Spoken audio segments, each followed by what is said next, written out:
Hey everyone, welcome back to my channel. I am so happy you are here. Today I am sitting down to talk all about motivation. So if you need any extra motivation right now or wondering how to get back on track, just keep watching. So I have never seen myself as someone that is like more motivated than the next person, but I've gotten a lot of questions lately on how I stay consistent and stay motivated.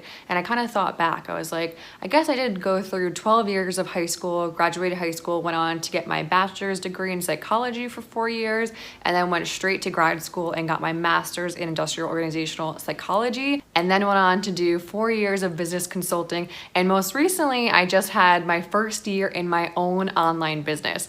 So thinking back about that, I guess you could say I have been motivated and I've been able to set goals and achieve them throughout these 26 years of my life. So recently with that, I've sat down, I've really thought about what I do every single day and some of my habits, and I've written them down, and that's what I'm gonna share with you guys today. Some tangible action steps that you can go ahead, take right from this video and start implementing them today. None of them are that hard at all, but it's really all about shifting your mindset, and so I'm gonna share them with you guys right now. So throughout my life, throughout my 26 and a half years so far, I have felt motivated for life and to achieve my goals like 99% of the time.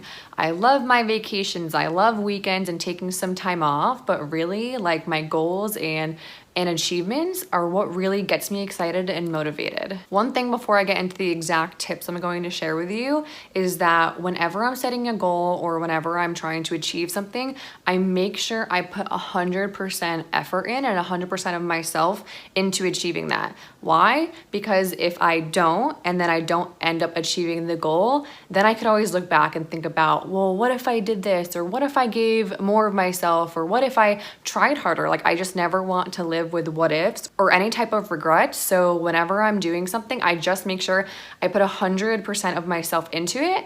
And if I can't, I do not commit to it. I say maybe next month, let's set up another time. I really never take on more than I can handle because I want to make sure I'm putting 100% of myself into achieving what I want to, so I never have those what if moments in the future. So to start off, let's think about how people can go through 10 years of schooling to go on and become a doctor, a lawyer, all these different professions that require a lot of schooling, a lot of like groundwork and a lot of education before they ever actually start achieving their goals, right? So a doctor has to go through school, med school, they have to do residency, and then after many, many years, I think it's like 10 years, they actually end up practicing and become a doctor. So that is the case with a lot of things. Say if you're starting a new company, a new business, people can put years, 5, 10, people can put lots of years into creating a company before it's even profitable, but they are still completely dedicated to that end goal of having it be a profitable running company, maybe running without them, but they are still putting in their every single day work just because they have that goal in the end. So how are people able to put in so much work for so many years to hope to achieve their goal one day? What I've found for me is to have a powerful why. And especially for me, I like to have a why that is bigger than myself. Why I am doing what I'm doing, why I'm working on an online business. I need it to be bigger than myself because every day if I were to wake up and it was just for my own satisfaction, my own finances, for me personally, it wouldn't be enough. I want to make an impact on so many people in this world. I want to make an impact globally. And one of my biggest tips is to write down that why. So every morning I have a journal. This is one of my few journals I have. This is actually from an Abraham Hicks workshop that we went to last year, and I really, really loved it. So every morning I go through a few things. Maybe I'll do a separate video on my exact morning routine, but one of the things I definitely read every single morning is my purpose. So my purpose is my biggest why, my why that's outside of myself, and I'll read the first part of that right now. So my life's purpose is to help as many people as I can live a better life. I want every person I speak to or see to feel happier, more positive, and motivated because of me. And it goes on, and I have my top goals, my affirmations, but this is something I read every single morning, and it's so important to touch it every single day. If you're not remembering it, and if you're not feeling those excited feelings about whatever you're working on, it can totally just slip to the wayside and you can totally just feel unmotivated about it. So another thing I have in this journal that I also think is really important is I have all my top goals, I have 10 top goals right now. I have them in the beginning of this, and I have them with pictures and the words thank you, because I think gratitude is so important. So I have a bunch of these throughout the beginning of this journal, just because every day when I'm going to wake up, when I'm going to write down my gratitude and do my affirmations in the morning, the first thing I'm going to do is go through my purpose, my powerful why, and then remember the goals that I have. So getting clear on your powerful why and remembering to revisit that in your goals every single morning is my first tip.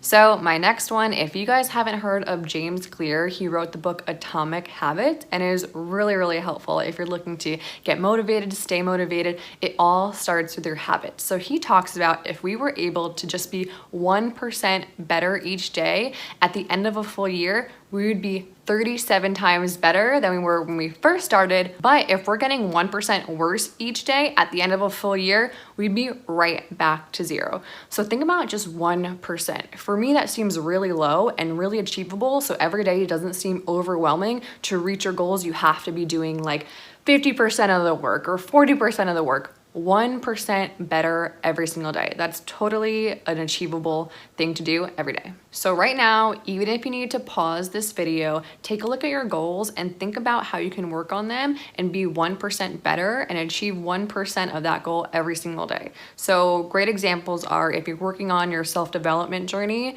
just read 10 pages of a self-development book each day. Don't even get yourself overwhelmed with the affirmations, with all these other things that you could be doing, right? Just make sure you are reading, even if it's 5, even if it's 1 page of a self-development book each day, you're going to increase that and you're going to get better and better every day. So an example that I have for me that I'm working on is with my online business. A lot of the things I do is through social media. So in order to make sure I am touching and growing and moving my business every day, is I'm creating new content every day. Regardless of whether it's a video or a post or a quote, I'm just making sure that I am moving that forward and creating that every day, because I know it's going to make my online business grow. And usually when I'm working on a content piece, automatically other ideas, other things are flowing through me that I end up doing in addition. And you might find that as well. If you're working on that 1% a day goal or habit, you're probably going to feel motivated, feel good, and continue on, and you might even end up doing more that day. The next way I stay motivated is I have an incredible support system, from my siblings to my parents to my boyfriend to my online community called the Free Life Movement. All the people in my life are aware of my goals, my dreams, where I'm aiming to go in life, and they support me wholeheartedly. They check in with me, they hold me accountable. We're able to share different ideas that we have, move each other forward. Having a support system is so, so powerful. So whatever kind of area you're working on in your life right now, whether that be your career or fitness or nutrition, whatever area that you're really serious about achieving those goals, surround yourself with other people that are on the same path. If I didn't have my online community full of other entrepreneurs that are working online and going down the same path, I probably would have been very confused and not sure which path to take, because having this community, and a lot of them I've never met in person, and that's the power of the internet.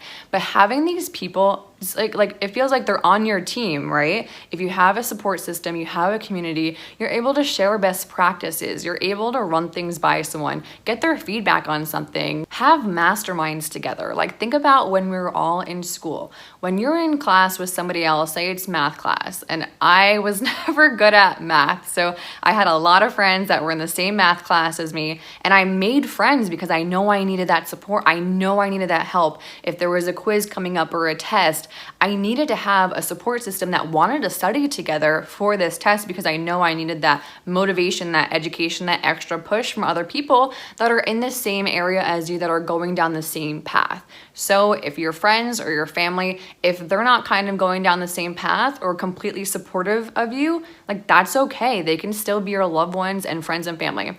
but get online, get in a Facebook group, reach out to people on any social media platform that is in the same area as you or wanting to achieve the same goals as you. Reach out to them and see if they want to join a community, a support system with you, and then you can start building that support system for yourself. Another example is in fitness. I know a lot of us can't go to the gym right now, so my best friend and I, for 3 months, we did a 12-week program, and we were on Zoom every single day for 5 days a week, and we would work out together on Zoom. One of us would play like the YouTube video that we were working out to that day, and we held each other accountable. I said to my friend, if I didn't have you, I probably wouldn't have gone 100% every workout, because if you see someone else that is doing the same thing as you, wanting the same goals, and they're putting in their all, you're not going to sit there watching this and not put in your all as well. You're going to feel motivated. You're going to feel excited. Someone else can do it that's just like me, so I can do it too. Okay, so the last tip I'm going to share today about staying motivated is to celebrate your successes. So let's think back in life. When we're in school, we're so excited to get to the next grade. It's like 5th grade. I'm so excited to go to middle school. I'm so excited to go to high school. And then after high school, you graduate and you just went through 12 years of schooling, like 12 years. Like that is such a long time. But senior year, we're like, where am I gonna go next? What am I gonna do? Is it college? Is it a job? And we're always thinking about the next thing right after we achieve this goal that we've been working towards for so long. Make sure you are celebrating the heck out of your successes. Throw a party, do whatever you want. When I got my first amazing job in the consulting world, I threw myself a party because I was so excited. It's so important to celebrate those successes because you're getting a positive reinforcement. You're rewarding yourself, and that's gonna make sure that you stay motivated on your next goal in the future. Another example, if you're working out every day and it's been a few months, but you feel like maybe you're not making as much progress as you wanted to, look back. Make sure you're taking those before pictures. Make sure whatever kind of measurements you want to compare to in the future, make sure you're looking back and you can see the progress you've made, because no doubt you're making progress. It just might not be that full dream that you've accomplished yet, but everything takes time. So make sure you're looking back, celebrating your wins and progress that you've made so far. Something that I do and I have in my phone every single night to remind me is I have in my phone a calendar invite. It alerts me at 8 o'clock. It says, what is your daily win? Every single day we need to be looking at the progress we've made. Maybe it's a successful coaching call. Maybe it's something smaller, like you just chose to take a step in the right direction. You started writing the book that you want to write. Maybe you started making your new YouTube channel. Maybe you started working on a course that you want to develop. Every single day, there is going to be a win regardless of where you are. Maybe it's even the weekend. This weekend I went out in the water, borrowed someone's surfboard, and I got up on a wave. I haven't surfed in so long, and I've only surfed like 10 times total in my life, but it's something that I was at the beach and I was like, yeah, I want to catch a wave today. Little things, like they can all be so little, but looking at your daily win is going to tell yourself that, hey, I'm further along than I was yesterday, than I was last week, last month. Every day is a step forward and every day I'm progressing. Those are all my tips for today. I hope you have taken something away. I hope you're going to go right now and put that in your phone. What is my daily win every single night? It's really, really powerful. If you guys like this video, feel free to like, subscribe, turn on the notifications for whenever I post a video next. I am posting videos every Friday now and I'm really excited about it. Also in the comments, if you have your own favorite way on how you stay motivated, let me know and I'll see you guys next time.